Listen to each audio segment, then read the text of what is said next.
یعنی ریٹائرمنٹ کے بعد ان کو جو 4 اسٹار بنایا گیا تھا وہیں سے. اسی لیے اب جو مبینہ طور پر اطلاعات ہیں وہ یہی ہیں کہ چیف آف ڈیفنس اسٹاف، اور اس کے لیے بڑے مزے کے الفاظ استعمال کیے جا رہے ہیں، اصطلاحیں استعمال کی جا رہی ہیں. وہ پہلے ذرا سن لیجئے تاکہ آپ کو اندازہ ہو سکے کہ ہو کیا رہا ہے. جناب عطا تارڑ صاحب کہتے ہیں کہ سنرجی پیدا کرنے کے لیے آرٹیکل 243 میں ترمیم کی جا رہی ہے، ادارے کی نہیں وزیر اعظم کی خواہش پر ترمیم کی جا رہی ہے. تو یہ سنرجی کیا ہوتا ہے؟ یہ سنرجی ہوتا ہے جی، کیونکہ عام لوگوں کو بات سمجھ نہ آئے اس لیے یہ اس طرح کے الفاظ بولتے ہیں. سنرجی ہوتا ہے ایک یا دو سے زیادہ اداروں پر کنٹرول حاصل کرنا، یہ سنرجی ہے. اور اسی لیے جا کے آپ دیکھیں کہ سنرجی کا میننگ تلاش کریں تو اس کا مطلب یہ ہے، اس کا مطلب یہ ہوتا ہے سادہ زبان میں کہ اپنے آپ کی طاقت بڑھانا، مختلف اداروں پہ کنٹرول حاصل کرنا.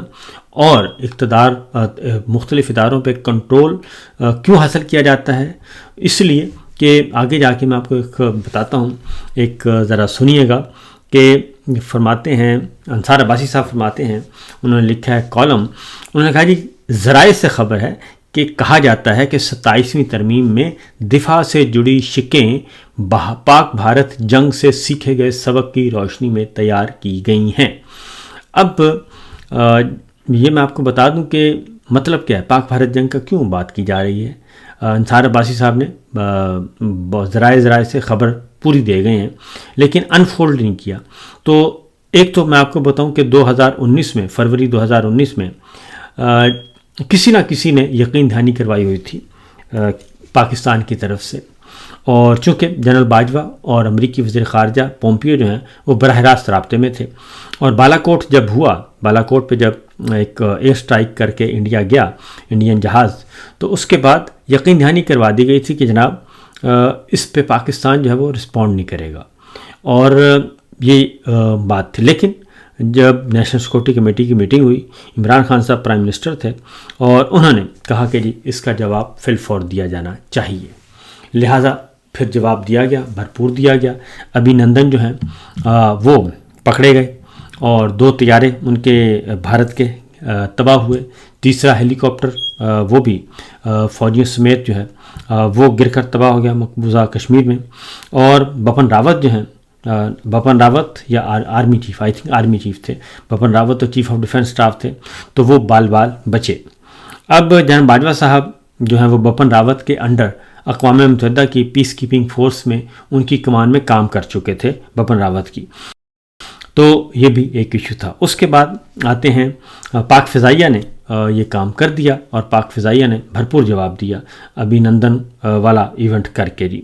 اور اس کے بعد ٹی از فینٹاسٹک والا جو ڈائلاگ ہے وہ بڑا مشہور ہوا پوری دنیا میں. تو اس کے بعد آتے ہیں پھر وہ لڑائی بند بھی. جنرل باجوہ نے امریکہ سے بات کی، اور پھر شاہ محمود قریشی صاحب نے بات کی، اور اس طریقے سے وہ ساری باتیں ہمارے سامنے ہیں. خیر وہ ایک الگ چیپٹر ہے جس میں ایاز صادق صاحب نے کہا تھا کہ جب جنرل باجوہ آئے تو شاہ محمود قریشی صاحب نے بتایا کہ ان کی ٹانگیں کانپ رہی تھیں، پسینے چھوٹے ہوئے تھے کہ بھارت حملہ کرنے والا ہے. تو یہ جنرل قمر جاوید باجوہ صاحب کے بارے میں وہ اس وقت رپورٹ ہوا. تو اب آتے ہیں یہ جو ابھی پاکستان اور بھارت کی لڑائی ہوئی ہے، اس میں بھی بھارت نے زبردستی پہلے تو انہوں نے ایک حرکت کی، اس کے بعد انہوں نے بہاولپور میں حملہ کر دیا، اور مریدکے میں کر دیا، اور سیالکوٹ میں کر دیا. 3 انٹرنیشنل بارڈر کراس کیے 3 جگہ پہ، اور 3 سرجیکل سٹرائکس کی. تو رانا ثناء اللہ صاحب سے اس وقت پوچھا گیا کہ جناب آپ اس کا جواب دیں گے؟ تو کہا گیا کہ اب ہم جواب نہیں دیں گے، اب ادھر اس طرف سے کچھ ہوا تو ہم جواب دیں گے، اگر اس طرف سے کچھ نہ ہوا تو ہم جواب نہیں دیں گے. لیکن پھر پاک فضائیہ نے، ہم نے دیکھا کہ پاک فضائیہ نے جواب دیا، اور بھرپور دیا، اور 6 طیارے 5 طیارے جو ہے ان کے گرا دیے. تو پھر یہ کہتے ہیں کہ پاک بھارت جنگ سے سیکھے گئے سبق کی روشنی میں تیار کی گئی. تو وہ کون سا سبق تھا جی کہ اس کی روشنی میں یہ ضرورت محسوس ہوئی کہ سنرجی پیدا کی جائے اور تمام مسلح افواج کا کنٹرول جو ہے وہ دے دیا جائے ایک فرد واحد کو، کیونکہ جو ابھی تک آ رہا ہے جب تک آ نہیں جاتا اس وقت تک یہ اسی طریقے سے گفتگو چل رہی ہے. تو یہ بھی ہوا. تو پھر یہ اس کا مطلب کیا لیا جائے؟ اس کا مطلب یہ لیا جائے کہ جو پاک فضائیہ نے ایکٹ کیا 2019 میں اور اب 2025 میں، کیا اس سے مسئلہ کچھ پیدا ہوا ہے؟ اور کیا اس ترمیم کے بعد تمام کی تمام چاروں مسلح افواج فیلڈ مارشل کا جو بھی عہدہ تخلیق کیا چیف آف ڈیفنس اسٹاف اس کے اندر کر دیا جائے گا. تو انڈیا نے یہ chief of defence staff general Kayani صاحب نے بھی بننے کی کوشش کی تھی، جنرل باجوہ صاحب نے بھی بننے کی کوشش کی تھی، ان کو بھی لالی پاپ دیا گیا تھا، اور اس کے بعد لیکن کوئی بھی نہیں بن سکا. تو جنرل عاصم منیر صاحب چیف آف ڈیفنس اسٹاف بننا چاہتے ہیں. انڈیا یہ تجربہ کر چکا ہے اور ان کا تجربہ کو کامیاب نہیں ہوا، اور پھر 2019 کی شکست کے بعد بپن راوت جو ہیں وہ ایک پراسرار طور پہ ایک ہیلی کاپٹر میں ان کا حادثہ ہوا اور وہ شکار ہو گئے اور دنیا سے رخصت ہو گئے. یہ جنرل بپن راوت جو ہیں Indian chief of defence staff جو ہیں پہلے چیف آف ڈیفنس تھے آئی تھنک، تو ان کے ساتھ یہ ہوا. مودی نے ان کو بنایا تھا. تو بہرحال دیکھتے ہیں کہ یہ کس طرف لے کے جانا چاہتے ہیں معاملات کو. اب آتے ہیں اگلی خبر کی طرف، اور ایک اور بھی ہے جی 27ویں ترمیم میں وہ کہتے ہیں دوہری شہریت کی شرط ختم کرنے کی تجویز ہے آئینی ترمیم میں کہ دوہری شہریت نہیں آپ رکھ سکتے، ایک ہی شہریت آپ رکھ سکتے ہیں. اگر کسی پاکستانی نے باہر کوئی اور ملک کا پاسپورٹ اور شہریت لے لی ہے تو پھر اس کی پاکستانی شہریت ختم ہو جائے گی. تو یہ فی الوقت مجھے نہیں لگتا کہ اس پہ کوئی ہوگا، کیونکہ بیرونی پریشر اس میں کافی آئے گا خاص طور پہ کامن ویلتھ کنٹریز کا. تو بہرحال کیونکہ کچھ ملکوں میں تو ہمارا ہے کہ آپ دوہری شہریت بیک وقت نہیں رکھ سکتے، کچھ ملکوں میں یہ چھوٹ دی گئی ہے کہ آپ رکھ سکتے ہیں. تو دیکھیے آگے ہوتا ہے کیا. اب آتے ہیں جی اگلی خبر کی طرف، وہ ہے خیبر پختونخوا کا معاملہ.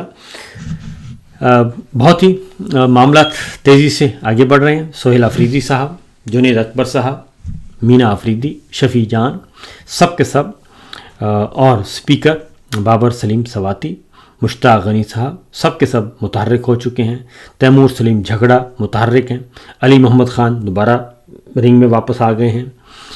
تمام کے تمام اسد کیسر صاحب، یعنی جو پہلے ایک علی امین گنڈاپور صاحب کی پرسنالٹی کلیش چل رہا تھا ان کا مختلف پارٹی رہنماؤں کے ساتھ، اب وہ ختم ہو چکا ہے. اور اب خیبر پختونخوا حکومت اور پی ٹی آئی جو پارٹی سیاسی پارٹی ہے وہ آپس میں، جماعت اور حکومت آپس میں ایک مک ہو گئے ہیں اور جوائنٹلی کام کر رہے ہیں. سہیل آفریدی صاحب نے کل بہت ہی سخت تجربہ بیان کیا. گفتگو تو سخت نہیں تھی، کیونکہ جب بھی وہ اسلام آباد آتے ہیں، پنڈی آتے ہیں جی اڈیارہ جیل ملاقات کرنے کو، تو ان کے سامنے مائک کر دیا جاتا ہے اور پھر مائک کر کے ان سے سوال ان کے منہ میں ٹھوسا جاتا ہے، اور وہ یہ کہ جی آپ ملٹری آپریشن کے خلاف کیوں ہیں، آپ دہشت گردی کے خلاف جو آپریشن اس کے خلاف کیوں ہیں، آپ یہ کرتے کیوں ہیں. کیونکہ یہ سوالات دیے جاتے ہیں تو ظاہر ہوتا ہے، ایک ریکوائرمنٹ ہوتی ہے، تو وہ سوالات کیے گئے. تو کل سہیل آفریدی صاحب نے سب کی بولتی بند کروا دی اور انہوں نے کہا کہ آپ بڑی باتیں کرتے ہیں ملٹری آپریشن کی، تو ہم نے بھگتا ہے، ہم نے 10 لاشیں اٹھائی ہیں.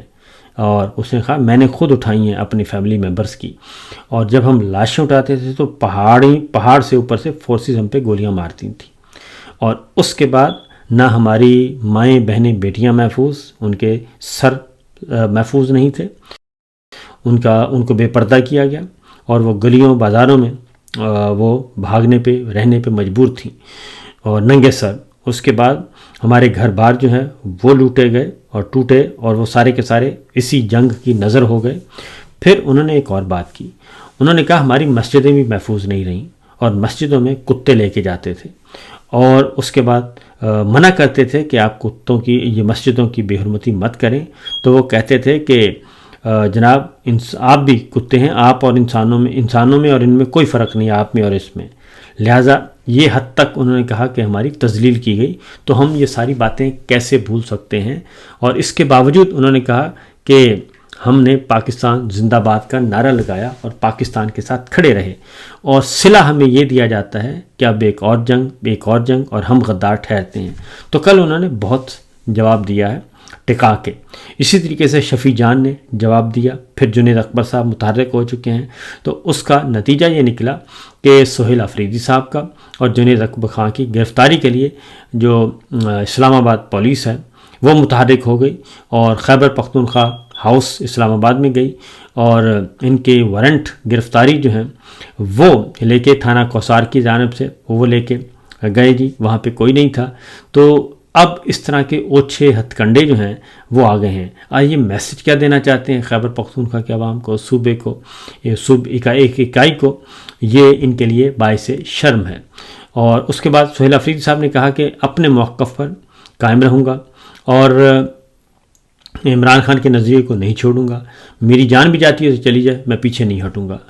تو ان کا پھر شفیع جان کا یہ سوال کرنا، جنید اکبر صاحب نے سوالات اٹھائے، تو اس کا نتیجہ یہ نکلا کہ سہیل آفریدی اور جنید اکبر دونوں کے گرفتاری کے وارنٹ جو ہیں وہ کل منظر عام پہ آئے، اور اس کا صرف ایک ہی مقصد ہے جی یہ ساری اقدامات کا کہ کسی بھی طریقے سے جو پاکستان کے اندر جو ایک جعلی نظام ہے اس کو دوام ملتا رہے۔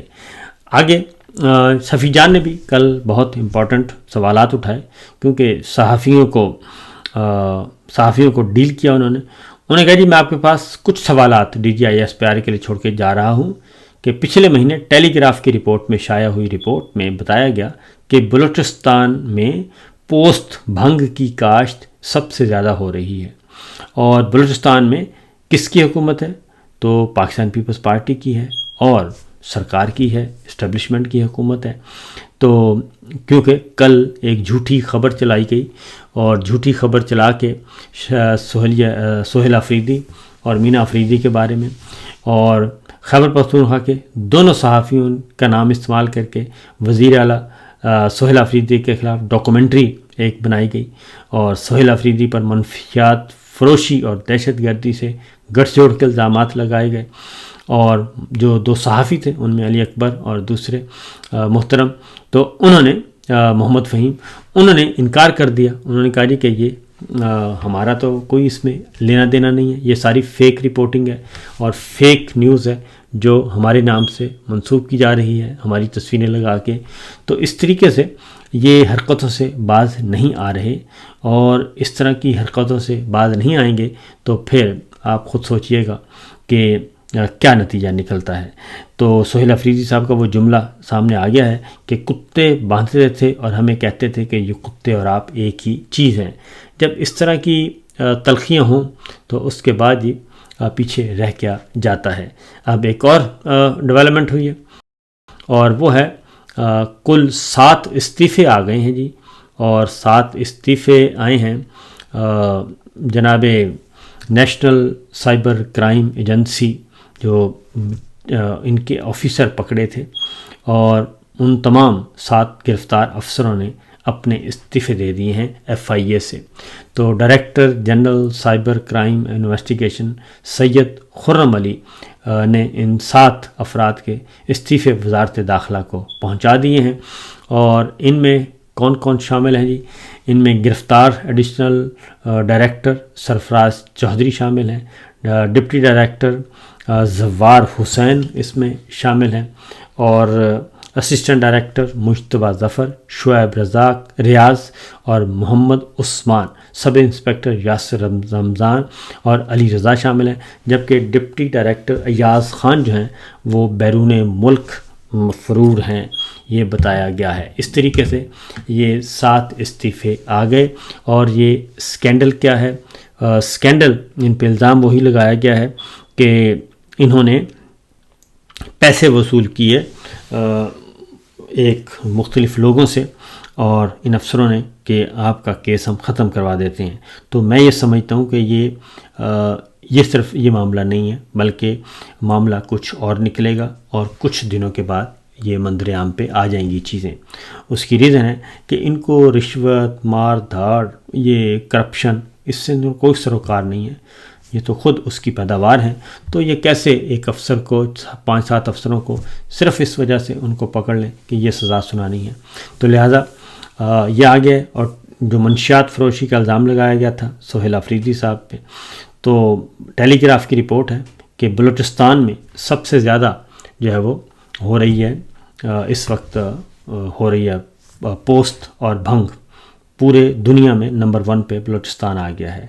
تو یہ ہے صورتحال، یہ ہے سچویشن۔ باقی دیکھیے آگے ہوتا ہے کیا۔ اجازت دیجیے، اللہ حافظ۔